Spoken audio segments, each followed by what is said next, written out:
Buenas tardes a todos. Estamos aquí empezando a querer cortar un pouco as sirvas e os toxos porque isto está como unha selva que, bueno, non hai Dios que ature. E bueno, a min, outro día, falaronme do local do Tibu, que non sei que, que non sei canto, vía WhatsApp, vía Facebook, yo non lo puedo ver. Eu non sei, a mí non me unha tal Alba Barbeito, tía, peixe de caracoles hai por aquí, me cago en yo, canto caracol. Mira, hostia, os caracoles que hai por aquí. Bueno, nominamos Alba Barbeito e nada, consiste en nominar a 3 personas se non pagan unha mariscada, se non fan o vídeo en 48 horas. E así, eu vou a dar un pequeno chapuzón porque consiste así o tema.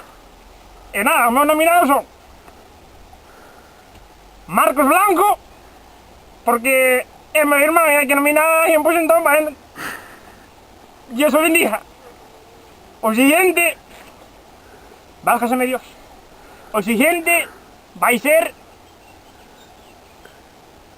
Ana Buente. Por que? Pois porque é a nai da miña moza e se non se baña, de non a mariscar. Momento, con percebes, langostinos que estén ben feitos, que non estén mal porque se non eu me cago na tabas. E o siguiente, por último, Carla González Buente, a miña moza, ou se baña ou a ducho e me cago na tabas. E é iso.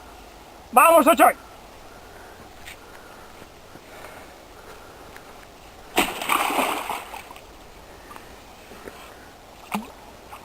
Está fría de carallo,